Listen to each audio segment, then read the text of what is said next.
Hello दोस्तों। कैसे हैं आप सभी। मैं एक बार फिर से आप सबका अपने YouTube channel study with Arun 77 पर हार्दिक स्वागत करता हूं। मैं आशा करता हूं आप सभी लोग स्वस्थ होंगे और अपने अपने घरों में आने वाले एग्जाम जैसे हमारा एसएससी जीडी यूपीएसआई की तैयारी कर रहे होंगे। दोस्तों, मैं आज आप सबके लिए general knowledge and general science and general awareness के top selected and previous year asked question लेकर आया हूँ। तो दोस्तों, आप सब क्लास को एक बार लाइक शेयर, जिन लोगों ने अभी सब्सक्राइब नहीं किया सब्सक्राइब जरूर करें। SSC GD MTS CHSL CGL railway group D NTPC CBD 2 UPSI UPP UP triple SC की लाइव क्लास चल रही है। अगर आपने जरा सी भी तैयारी की है तो 25 क्वेश्चन को अटेम्प्ट जरूर करें और अपने स्कोर को कमेंट बॉक्स में अवश्य लिखें। चलिए दोस्तों, देखते हैं आज का अपना पहला क्वेश्चन। भारत की मुद्रा प्रणाली का 10वीं कब हुआ था। पहला क्वेश्चन, भारत की मुद्रा प्रणाली का 10वीं कब हुआ था। Option number 1 1950, option number 2 1955, option number 3 1957, option number 4 1960। इसका आंसर कमेंट करिए। भारत की मुद्रा प्रणाली का 10वीं कब हुआ था।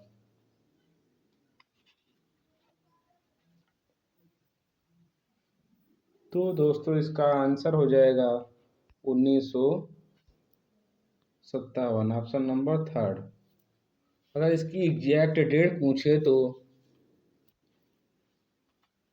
1 अप्रैल 1957, 1 अप्रैल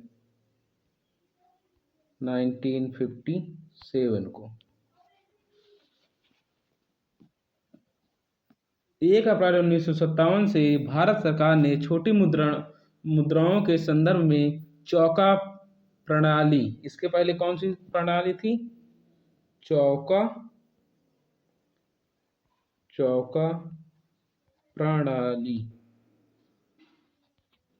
चौका प्रणाली के स्थान पर दार्शनिक प्रणाली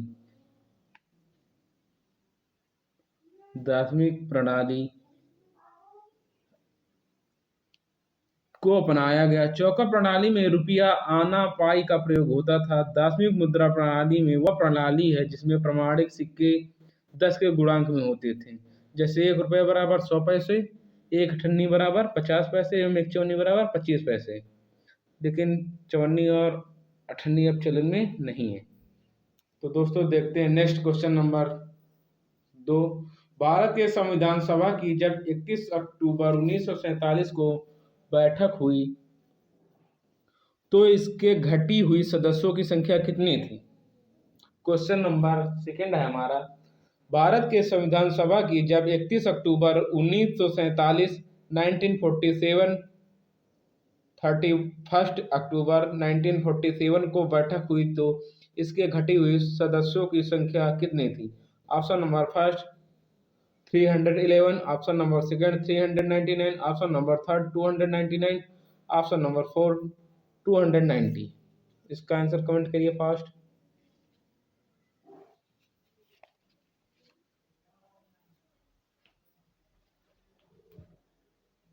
तो दोस्तों, इसका आंसर हो जाएगा 299।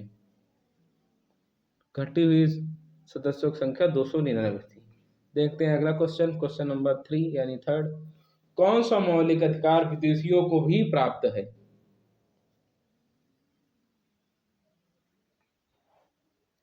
ऑप्शन 1 देश में कहीं भी स्वतंत्रता पूर्वक यात्रा और निवास करने का अधिकार।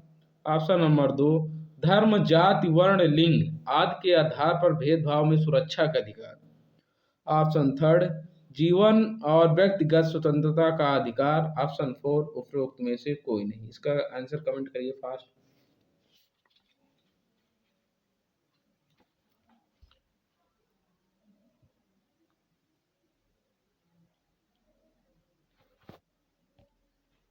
इसका आंसर हो जाएगा ऑप्शन नंबर थर्ड।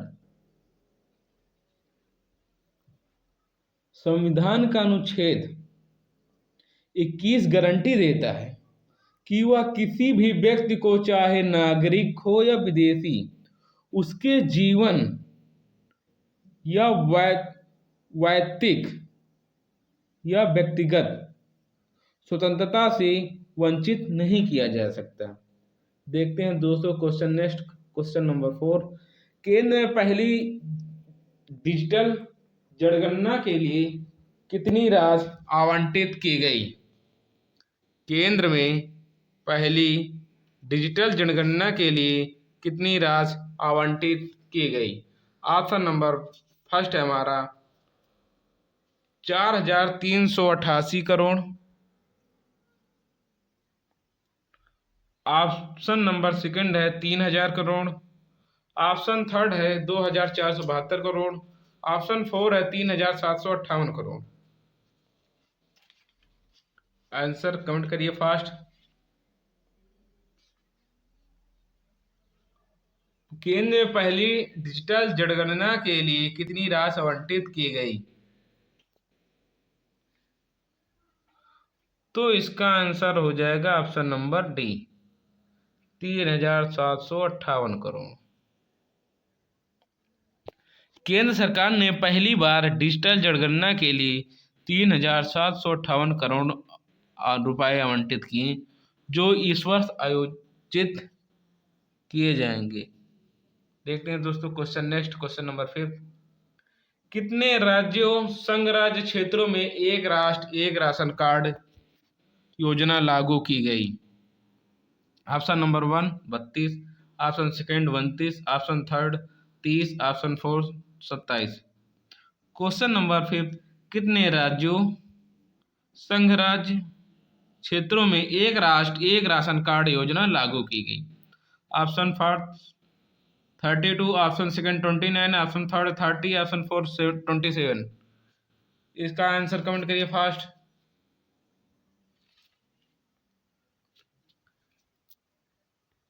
इसका आंसर हो जाएगा ऑप्शन नंबर ए 32 32।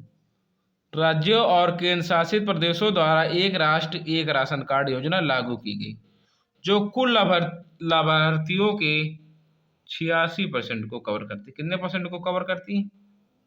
86% को कवर करती। शेष 4 राज्य और केंद्र शासित प्रदेश भी जल्द ही इस योजना को लागू करेंगे। देखते हैं दोस्तों नेक्स्ट क्वेश्चन, क्वेश्चन नंबर 6। सरकार ने 2021-22 की अवधि के दौरान कोविड-19 वैक्सीन के लिए कितनी राशि निर्धारित किया? Question number 6।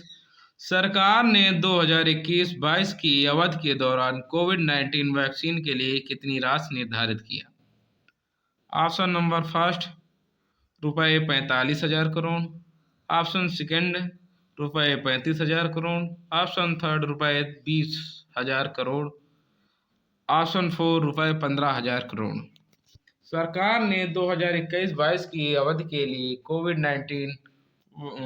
अवधि के दौरान कोविड-19 वैक्सीन के लिए कितनी राशि निर्धारित किया?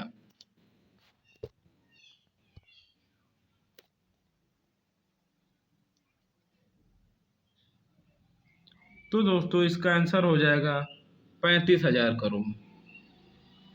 वित्त मंत्रालय ने इस वर्ष 2021-22 में कोविड-19 वैक्सीन के लिए 35,000 करोड़ रुपए प्रदान किए। यदि संसद में अपने बजट भाषण के दौरान एफएम मतलब फाइनेंस मिनिस्टर, वित्त मंत्री निर्मला सीतारमण, यहाँ से हमारा क्वेश्चन एक हो जाएगा कि फाइनेंस मिनिस्टर कौन है?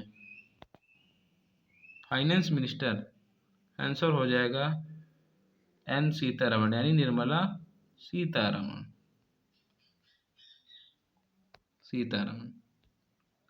देखते हैं question next, question number 7। Operation green scheme में अब और कितनी फसलें शामिल होंगी?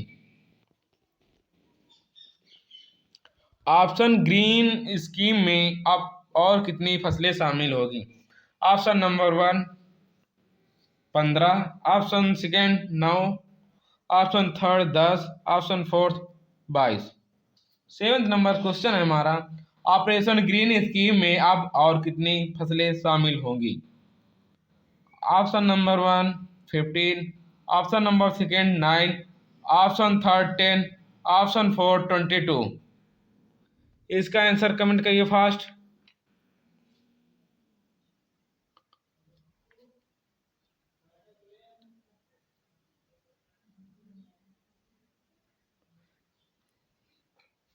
इसका आंसर हो जाएगा ऑप्शन नंबर डी 22। केंद्र सरकार ने 22 खराब फसलों को कवर करने के लिए ऑपरेशन का ग्रीन योजना का विस्तार करने का निर्णय लिया। यह योजना कब शुरू हुई थी? 2018 और 19 में के बजट भाषण के दौरान शुरू की गई थी, ताकि टमाटर, प्याज और आलू, जिसे हम क्या बोलते हैं, टॉप यानी टोमेटो, ओनियन, पोटैटो, फसलों की आपूर्ति को स्थिर किया जा सके और मूल्य स्थिरता में के बिना पूरा देश में उनकी उपलब्धता सुनिश्चित की जा सके। देखते हैं दोस्तों क्वेश्चन नेक्स्ट, क्वेश्चन नंबर 8। प्राचीन काल में कलिंग का महान शासक निम्नलिखित में से कौन सा था? Option first Ajatashatru, option second Bindusara, option third Kharavela, option fourth Mayurasarman, जिसे मयूरासन भी कह सकते हैं, कहीं कहीं मयूरासन भी लिख कर आता है। तो दोस्तों क्वेश्चन नंबर 8 का आंसर कमेंट करिए। प्राचीन काल में कलिंग का महान शासक निम्नलिखित में से कौन सा था?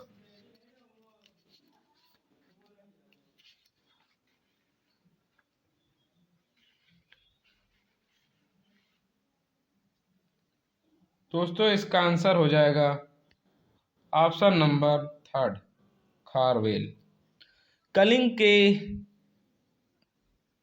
चेदी राजवंश का संस्थापक महामेघवाहन था।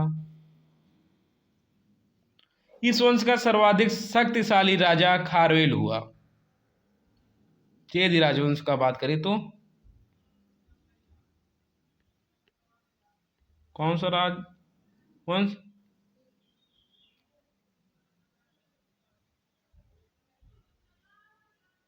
हाथी गुफा अभिलेख से खारवेल के बचपन, शिक्षा, राज्याभिषेक तथा राजा बनने के बाद से 13 वर्षों तक शासन काल की घटनाओं का पता चला। खारवेल जैन धर्म का अनुयायी था। किस धर्म का?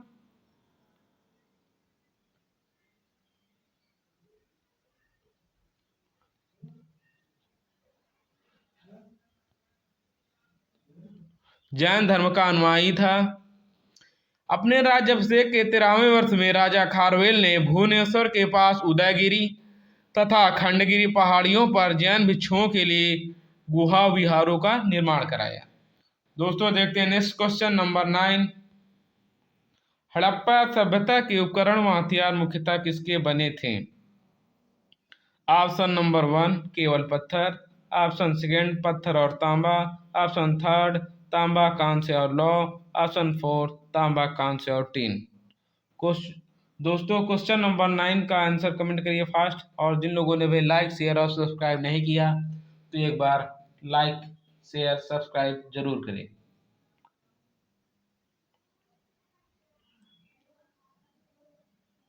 Question number 9। हड़प्पा सभ्यता के उपकरण व हथियार मुख्यतः किसके बने थे? इसका आंसर हो जाएगा ऑप्शन नंबर डी तांबा, कांस्य और टिन के बने थे। उत्खनन में बहुसंख्यक अस्त्र शस्त्र, औजारों व हथियारों के नमूने मिलते हैं, जैसे भाला, कटार हो गया, तलवार हो गया, गदा हो गया, बर्छा हो गया, कुल्हाड़ी, बसुली, आरा आदि प्रमुख हैं। देखते हैं दोस्तों क्वेश्चन नंबर 10। किस सुल्तान के काल में खालसा की सीमाएं अत्यधिक विकसित हुई?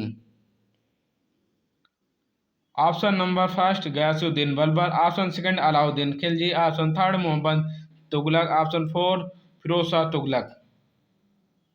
क्वेश्चन नंबर 10 का आंसर कमेंट करिए फास्ट। किस सुल्तान के काल में खालसा की सीमाएं अत्यधिक विकसित हुई? जिन लोगों ने अभी तक सब्सक्राइब नहीं किया सब्सक्राइब जरूर करें, शेयर अवश्य करें। तो इसका आंसर हो जाएगा option number second, Alauddin Khilji के शासनकाल में खालसा की सीमाएं अत्यधिक विकसित हुई। देखते हैं क्वेश्चन नेक्स्ट 11। निम्नलिखित में से किसने गदर आंदोलन में महत्वपूर्ण भूमिका निभाई थी?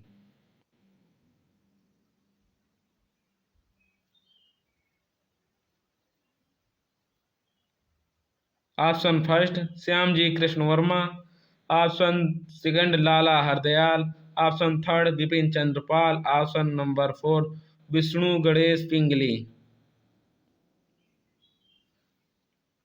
इसका आंसर कमेंट करिए। इसका आंसर हो जाएगा लाला हरदयाल। देखते हैं क्वेश्चन नेक्स्ट 12। एशिया और यूरोप की संतुलित घास स्थली कहलाती है? Option number first pampas, option number second savanna, option third steppe steppes जिसे हम लोग स्टेपी भी बोलते हैं, option fourth Terai. Question number 12। Asia और यूरोप में संतुलित घात स्थल कहलाती है?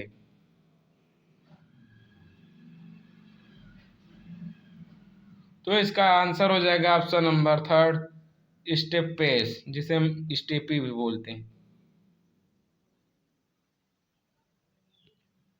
स्टेपी कहलाती है। इस घास की ऊंचाई हाइट 10 से 20 सेमी यानी सेंटीमीटर होती है। इस घास को उगने के लिए 25 से 30 सेंटीमीटर तक की आवश्यक है। यह घास उत्तरी गोलार्ध में अत्यधिक विस्तृत क्षेत्र पर उगती है। किस क्षेत्र पर अत्यधिक विस्तृत? उत्तरी गोलार्ध। देखते हैं दोस्तों क्वेश्चन नेक्स्ट 13 क्वेश्चन। बादल किस मंडल में अवतरित होता है? ऑप्शन नंबर 1 आयन मंडल, ऑप्शन नंबर सेकंड क्षोभ मंडल, ऑप्शन थर्ड समताप मंडल, ऑप्शन फोर ओजोन मंडल। दोस्तों इसका आंसर कमेंट करिए फर्स्ट। क्वेश्चन नंबर 13 बादल किस मंडल में अवतरित होता है? तो दोस्तों इसका आंसर हो जाएगा बादल क्षोभ मंडल में अवतरित होता है। क्षोभ मंडल मानव के लिए सभी परतों में सर्वाधिक महत्वपूर्ण है। ऋतु तथा मौसम संबंधी सभी घटनाएं कहां पर होती हैं? क्षोभ मंडल में होती हैं। इस परत में धूल कण तथा जल वाष्प सबसे अधिक मात्रा में होते हैं, जिससे क्या बन जाते हैं? बादल बनते हैं। फिर वर्षा होती है तथा अन्य जलवायु एवं मौसम संबंधी घटनाएं घटती हैं। इस परत को और क्या कहते हैं? क्षोभ मंडल को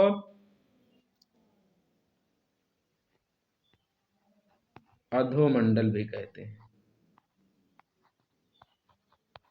क्षोभ मंडल को अधोमंडल भी कहते हैं। देखते हैं दोस्तों क्वेश्चन नेक्स्ट 14।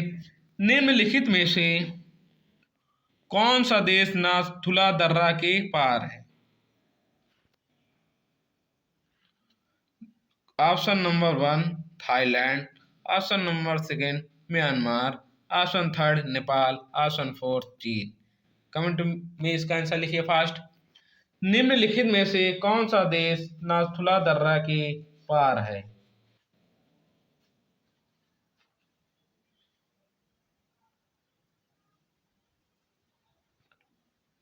तो दोस्तों इसका आंसर हो जाएगा चाइना, चीन।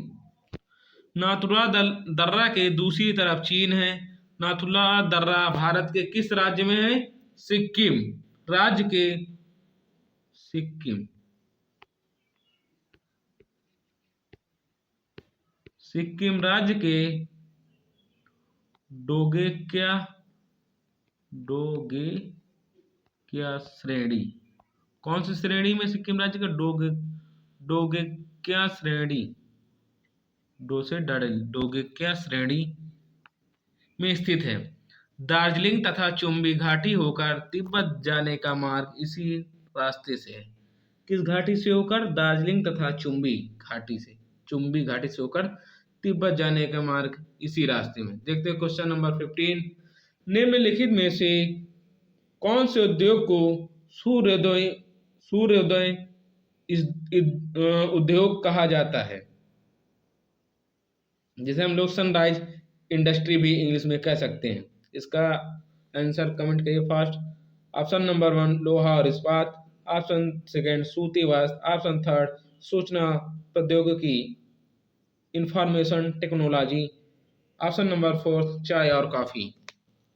Question number 15। निम्नलिखित में से कौन से उद्योग को सूर्योदय उद्योग या सनराइज इंडस्ट्री कहा जाता है?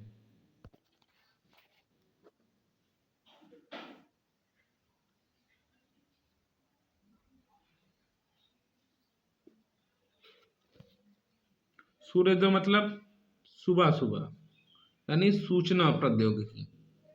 आम बोलचाल की भाषा में भाई सूर्य उदय उद्योग को क्या कहा जाता है? Sunrise industry. ये तेजी से विकास कर रही सनराइज इंडस्ट्री की पहचान विशिष्टता, अधिक विकास दर, स्टार्टअप्स की अधिक संख्या और जोखिमपूर्ण पूंजी के निधिकरण की प्रचुरता से की जाती है। इस शब्द का प्रयोग अधिकांशतः सूचना प्रौद्योगिकी उद्योग के संदर्भ में किया जाता है, जिसने हाल ही के समय में बहुत तेज गति से वृद्धि दर्ज की है। देखते हैं दोस्तों क्वेश्चन नेक्स्ट 16। वृक्क यानी जिसे हम क्या बोलते हैं, किडनी के आकार की द्वार कोशिकाएं किस में पाई जाती हैं? इसका आंसर कमेंट करिए। ऑप्शन नंबर 1 द्विबीजीय पादपों में, ऑप्शन नंबर सेकंड एक बीजीय पादपों में, ऑप्शन थर्ड उपयुक्त दोनों में, ऑप्शन 4 शैवाल में जिसे हम काई भी बोलते हैं। इसका आंसर कमेंट करिए फास्ट।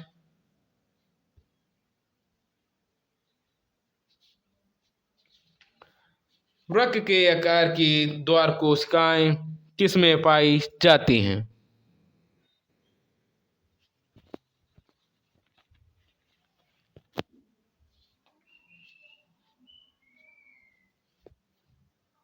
इसका आंसर हो जाएगा वृक्क के आकार की कोशिकाएं, ऑप्शन नंबर 1 द्विबीजीय पादपों में पाई जाती हैं।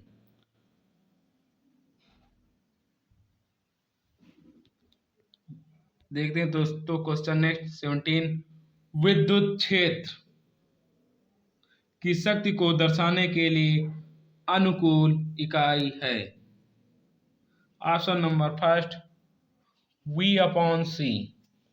क्या लिखा? V/C।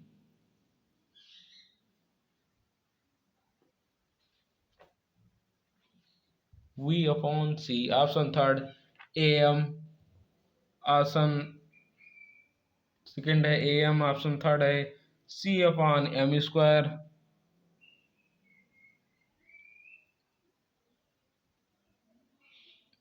Option fourth N/C।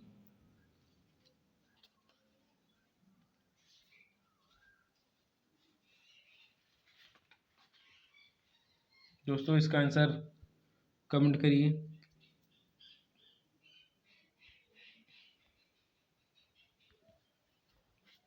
तो दोस्तों इसका आंसर हो जाएगा ऑप्शन नंबर डी। इसे हम क्या कहते हैं? न्यूटन पर कूलाम।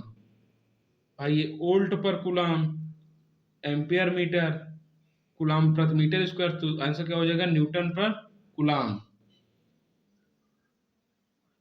इससे हम वोल्ट पर मीटर भी कहते हैं, लेकिन इसका ऐसा ही क्या होगा? न्यूटन पर कूलाम। देखते हैं next question number 18।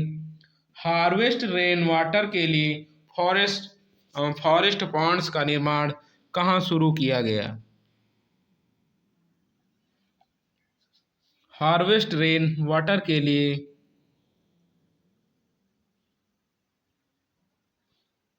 Forest Pond's का निर्माण कार्य कहाँ शुरू किया गया? Option number 1 Uttar Pradesh, option number 2 Himachal Pradesh, option 3 Paschim Bengal, option 4 Assam. Question number 18 का आंसर कमेंट करिए फास्ट। हार्वेस्ट रेन वाटर के लिए फॉरेस्ट पॉन्ड्स का निर्माण कहाँ शुरू किया गया? तो इसका आंसर हो जाएगा ऑप्शन नंबर बी यानी हिमाचल प्रदेश। हिमाचल प्रदेश सरकार ने पर्वत धारा योजना के तहत कितने करोड़ रुपए की? 20 करोड़। 20 करोड़ रुपए के परिव्यय के साथ जल स्रोतों को कायाकल्प करने और वन विभाग के माध्यम से एक्वीफरो यानी जलधारी स्तरों को रिचार्ज करने की जल को रिचार्ज करने की पहल की शुरुआत की है। इस योजना के तहत वर्तमान तालाबों की सफाई और रखरखाव किया जाएगा। दोस्तों देखते हैं क्वेश्चन नेक्स्ट 19। पंजाब के मुख्यमंत्री ने 23वां जिला किसे घोषित किया? Option number 1 Khusrupur, option number 2 Jalandhar, option 3 छोटे गांव, ऑप्शन नंबर 4 मलेरकोटला।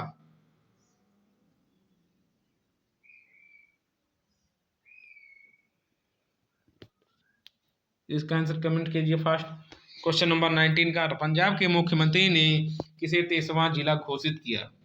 इस समय तो बदल गए मुख्यमंत्री भाई, पंजाब के वर्तमान मुख्यमंत्री कमेंट करिए फास्ट, कमेंट करिए कौन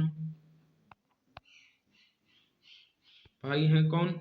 चरणजीत सिंह चन्नी, जो पंजाब के पहले दलित। लेकिन जो 23वां जिला किन्होंने घोषित किया था उस समय मुख्यमंत्री थे? अमरिंदर सिंह, कैप्टन अमरिंदर सिंह। किसे घोषित किया था? मलेरकोटला, जो एक मुस्लिम बाहुल क्षेत्र है। पंजाब के मुख्यमंत्री अमरिंदर सिंह ने लोगों की दीर्घकालिक मांग के बाद ईद उल फितर के मौके पर मलेरकोटला को पंजाब का 23वां जिला घोषित किया। उन्होंने मलेरकोटला में मेडिकल कॉलेज, एक महिला कॉलेज, एक नया बस स्टैंड और एक महिला पुलिस स्टेशन के लिए 500 करोड़ रुपए की घोषणा की, जिसे संगरूर जिले से अलग किया गया। और यह संगरूर में जिला मुख्यालय से लगभग 35 किलोमीटर दूर स्थित है। देखते हैं क्वेश्चन नेक्स्ट 20। डिफेंडर यूरोप 21 अभ्यास कहाँ आयोजित किया? Option 1 Spain, option 2 Austria, option 3 Albania, option 4 Sweden. Question number 20 का ऑप्शन कमेंट करिए। डिफेंडर यूरोप 21 अभ्यास कहाँ आयोजित किया गया?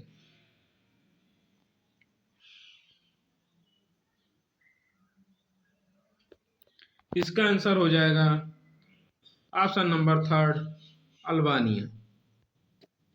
उत्तरी अटलांटिक संधि संगठन के संयुक्त राज्य अमेरिका और अन्य देशों के हजारों सैन्य बलों के साथ अल्बानिया में संयुक्त सैन्य अभ्यास डिफेंडर यूरोप 21 आयोजित किया गया। पश्चिमी बाल्कन में द्वितीय विश्व युद्ध के बाद से पहले बड़े पैमाने पर अभ्यास है। अल्बानिया संयुक्त रसद ओवर द शोर संचालन के साथ, किसके साथ? संयुक्त रसद ओवर द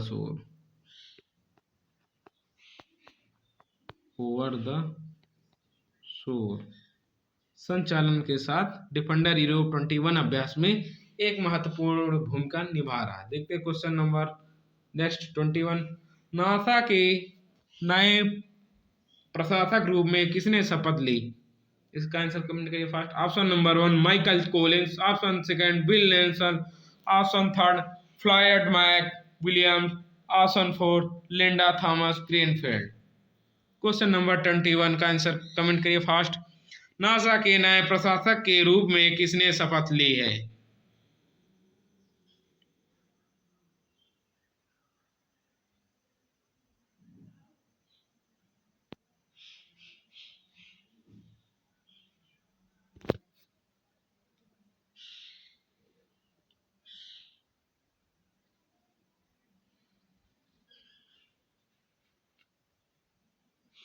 इसका आंसर हो जाएगा बिल नेल्सन, ऑप्शन सेकेंड।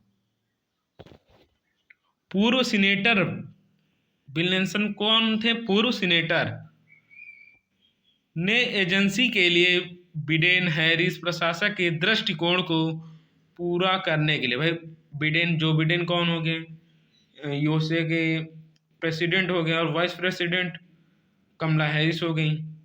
दृष्टिकोण को पूरा करने के लिए नासा के कौन से प्रशासक, 14 नंबर की 14वें प्रशासक के रूप में शपथ ली यानी ग्रहण की। नेल्सन ने फ्लोरिडा से 18 साल तक अमेरिकी सीनेट और 1986 में अंतरिक्ष शटल मिशन 61C पर पेलोड विशेषज्ञ के रूप में कार्य किया। देखते हैं क्वेश्चन नेक्स्ट 22। हाल ही में अरब वर्ल्ड नोबेल पुरस्कार जीतने वाली पहली भारतीय महिला कौन बनी? Option number first doctor Nargis Khatoon, option second doctor Fatima Sheikh, option third doctor Jameeda Beevi, option fourth doctor Tahera Qutbuddin. इसका आंसर कमेंट करिए फास्ट। हाल ही में अरब वर्ल्ड नोबेल पुरस्कार जीतने वाली पहली भारतीय महिला कौन बनी? तो इसका आंसर हो जाएगा option number fourth doctor Tahera Qutbuddin. इनका जन्म मुंबई में हुआ था। इन्होंने शिकागो विश्वविद्यालय में अरबी साहित्य की प्रोफेसर थी, जो हाल ही में 15वां शेख जायद पुरस्कार जीतने वाली भारतीय मूल की पहली व्यक्ति बनी। इस पुरस्कार को अरब जगत का नोबल किसे कहा जाता? शेख जायद बुक पुरस्कार। किसे? शेख जायद बुक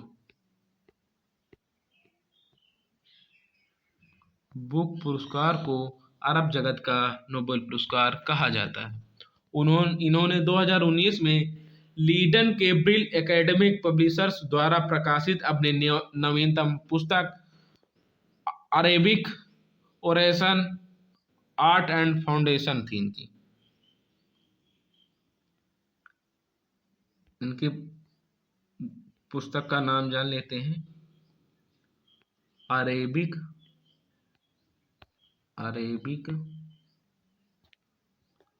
ओरेशन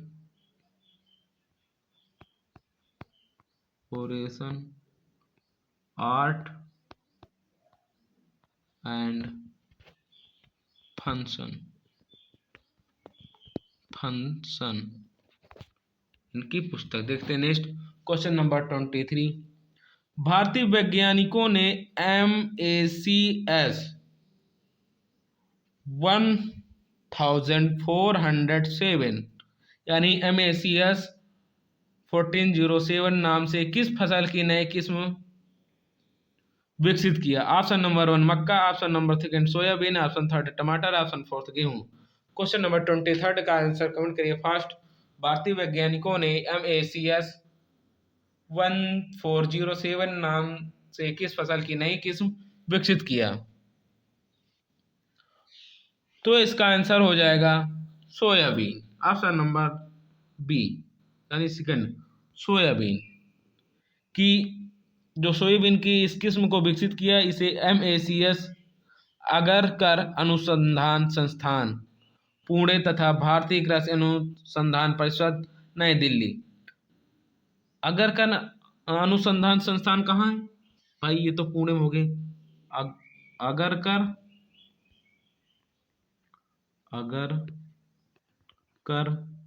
अनुसंधान संस्थान ये हो गई पुणे में, और भारतीय कृषि अनुसंधान परिषद नई दिल्ली में। इन दोनों के सहयोग से विकसित किया गया, दिल्ली के वैज्ञानिकों द्वारा विकसित किया गया। देखते हैं क्वेश्चन नेक्स्ट 24। मार्क सेल्बी किस देश से संबंधित हैं जो चौथी बार विश्व स्नूकर चैंपियन बन गए हैं? इसका आंसर कमेंट करिए fast. Option number 1 England, option second France, option third Belarus, option four Spain. Question number 24। Mark Selby किस देश से संबंधित हैं जो चौथी बार विश्व स्नूकर चैंपियन बन गए हैं।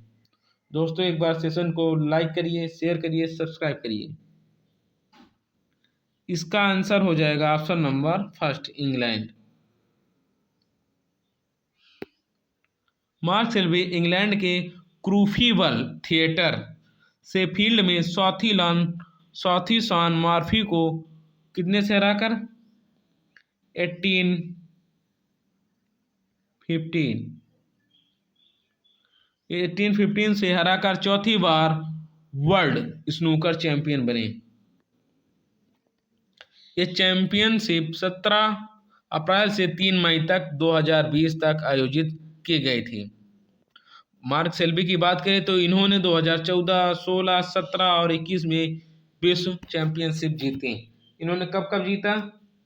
2014, 2017 और 2014, 17, 16, छोड़िए 16 के बाद एंड 2021 इन्होंने विश्व चैंपियनशिप जीता।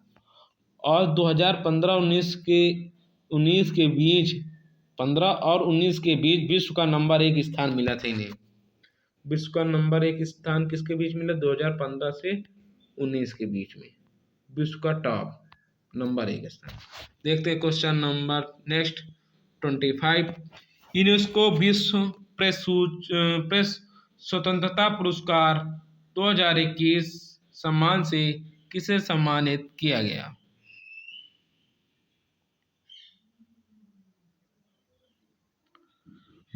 Option number first Maria Ressa, option second Bob Woodward, option third Sudhir Chaudhary, option fourth Lester Holt. Question number 25 का आंसर कमेंट करिए फास्ट। यूनेस्को विश्व प्रेस स्वतंत्रता यानी यूनेस्को वर्ल्ड प्रेस फ्रीडम पुरस्कार 2021 सम्मान से किसे सम्मानित किया गया? तो इसका आंसर कमेंट करिए फास्ट। इसका आंसर हो जाएगा ऑप्शन नंबर फर्स्ट मारिया रेसा, जो खोजी पत्रकार व मीडिया एग्जीक्यूटिव फिलीपींस। कहाँ की? मीडिया